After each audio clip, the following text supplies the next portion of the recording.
Alors aujourd'hui, nous parlons des déserteurs, des mutins, des fusillés pour l'exemple. Il y a un auteur qui a écrit cette phrase. Tous les poilus que j'ai connus et qui avaient été en première ligne avaient connu la mitraille, la boue, le froid, et ils n'avaient pas de haine pour ceux qui étaient en face. Ils estimaient que c'étaient des pauvres gars comme eux. Durant tout le conflit, le moral des troupes a très souvent flanché.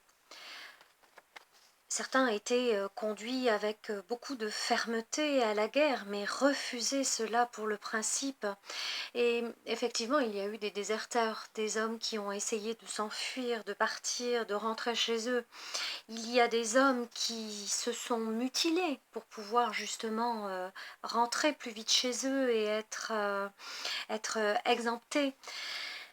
Ces hommes-là passaient au conseil de guerre, à la cour martiale, et généralement s'ensuivait une condamnation à mort dans les 24 heures.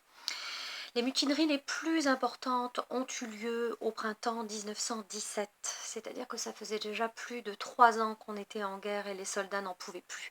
Les conditions au front, nous l'avons vu dans plusieurs petites chroniques précédentes en première ligne, étaient effroyables. Donc on a eu en France 140 000 jugements, 24 000 condamnations à mort et en réalité on a fusillé 600 de nos soldats. Pour l'exemple, tout simplement parce qu'ils avaient déserté, parce qu'ils s'étaient mutinés, parce qu'ils avaient refusé d'obéir ou qu'ils avaient abandonné leur poste, ils étaient traités de lâches.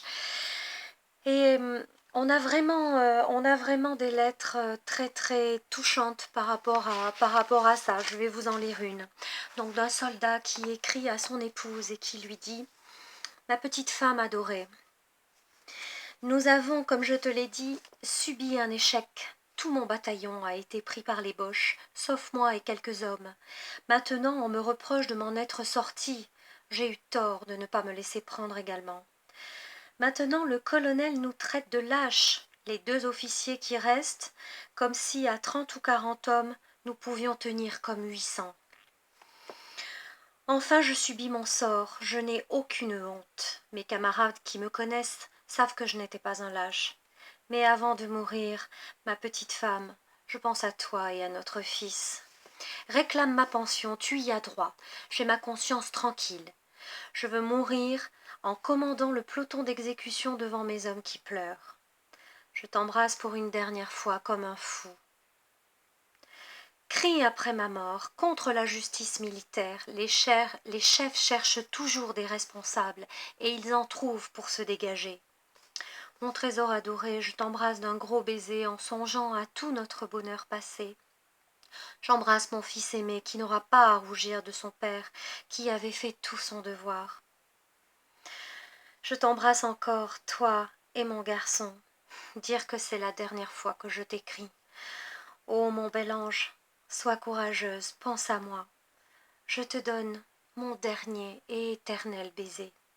Ma main est ferme et je meurs la conscience tranquille. Adieu, je t'aime. Je serai enterrée au bois de Fleury au nord de Verdun. De Saint-Roman pourra te donner tous les renseignements. Adieu, je t'aime.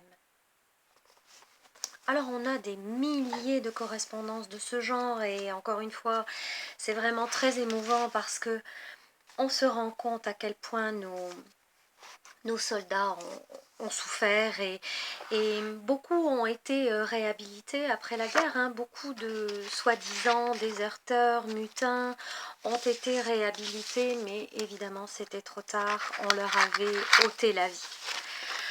Voilà pour cette petite chronique, je vous dis à bientôt pour une prochaine thématique.